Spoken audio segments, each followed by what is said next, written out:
Court is now in session. We will hear a contested case rooted in recent events. Prosecution, you may open. Your Honor, consider the seismic Hindenburg attack on the Adani Group in 2023. Markets plunged. Billions of investor wealth evaporated. Now, after years of investigation, SEBI has dismissed key allegations of manipulation and related party disclosure breaches, handing a partial vindication to Adani. Yet the damage was done, reputation scarred, capital costs soared, and small investors were shaken. Objection. Speculative. You conflate market reaction with culpability. Exposure of wrongdoing before formal prosecution is precisely how markets and regulators should be alerted. Overruled. Short sellers wield enormous leverage over narratives. They publish explosive reports, sometimes true, sometimes unproven, and markets react instantaneously. That instant reaction can destroy operating lines of credit, derail hiring, and wreck supplier trust before any regulator finds fact. If regulators later clear the company, does that remedy the job losses and the ruined projects? No. A public allegation can create panic, freeze credit, and force firms into fire sales. The market's punishment is immediate. Regulatory vindication, if it comes, is often too late. Some short reports rely on innuendo, opaque sources, or selective data. In cases where the evidence is shaky, the headline still moves markets. We're talking about more than shareholder haircuts. Employees, suppliers, communities feel the hit, and nobody prints a correction headline for an out-of-work factory. SEBI's partial dismissal shows the danger. The market reacted like a jury at a lynching before the court delivered its findings.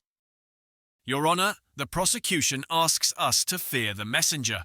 But ask yourself, who blew the whistle on Wirecard? Long before auditors and prosecutors moved, investigative reporting and critical short-sell-style scrutiny flagged implausible balances and phantom partners and ultimately saved global investors from a far bigger disaster. Likewise, Nicola's founder Trevor Milton was charged by the SEC for false statements about technology and commercial readiness. Claims that shorts helped unearth and publicize, leading to regulatory action and investor protection. Short sellers, like investigative journalists, can accelerate discovery of corporate fraud. They provide critical evidence, incentives for regulators to act, and a market-based check on unchecked hype. Wirecard's collapse exposed massive fraud that would likely have persisted. Without initial short seller/independent probes, the losses would have been larger and longer. Shorts add liquidity, enable hedging, and reduce bubble risk. They punish overvaluation and force firms to justify sky-high multiples. Public short reports spark regulatory scrutiny. Regulators move because the spotlight won't let them ignore dangerous corporate behavior. You invoke Wirecard as moral proof. Yet Germany's watchdog BaFin spent years defending Wirecard against critics and even pursued journalists. That's a failure of the system, not a praise of short sellers. And in Adani, SEBI, the regulator, has now dismissed critical claims. Are we to accept that every short report equals truth? Answer this plainly. How do you respond to regulators who say no manipulation found, as SEBI did, in part with Adani? Does a later clearance mean the prior report was wrong or that regulation failed earlier? Your Honor, two possibilities. Either the report was inaccurate or the regulator lacked access, independence, or urgency earlier. Consider Wirecard. Multiple flags existed for years, yet regulatory action lagged drastically. The fact that SEBI later dismissed some allegations doesn't negate the initial need for inquiry. It may instead show regulatory complexities or even political dynamics. Your Honor, even if some regulators are slow, The immediate harm of a bombshell report is real.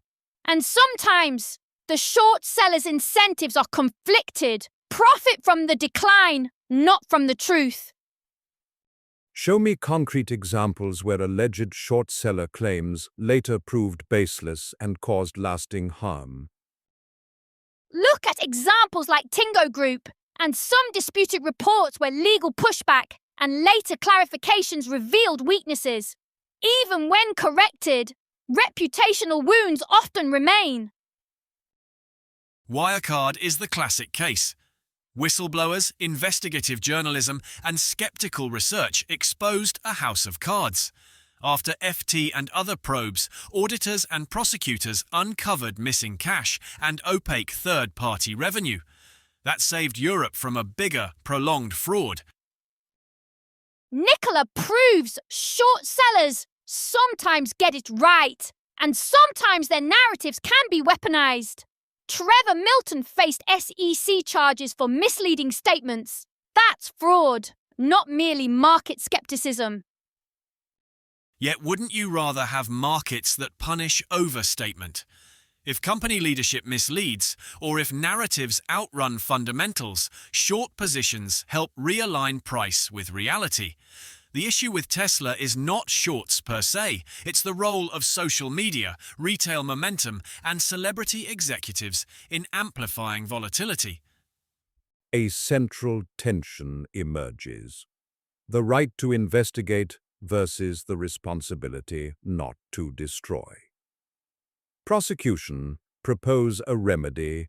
Regulation require short seller reports to disclose methodology, hold authors to verifiable standards, create penalties for demonstrably false allegations, and speed up regulatory review to limit undue market damage.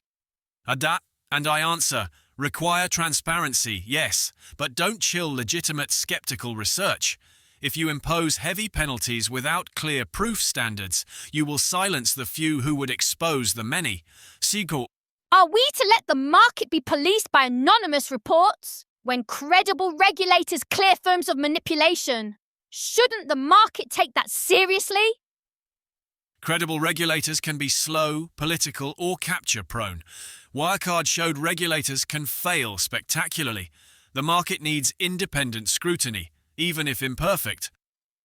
Short sellers possess a scalpel and a sledgehammer. We ask the court to demand accountability. If you publish a report capable of tanking a firm, back it with public testable evidence. Otherwise, you should pay the social and economic costs you imposed. Short sellers are messy, but so is truth-finding. They accelerate exposure of real rot that would otherwise spread. Improve transparency, yes, but don't silence them. Encourage better standards, not bans. This debate does not end here. The market will react, the courts will judge, and history will remember, but today, the choice is yours. Will you defend the right to expose or the right to protect? Jury of public opinion, the verdict is in your hands.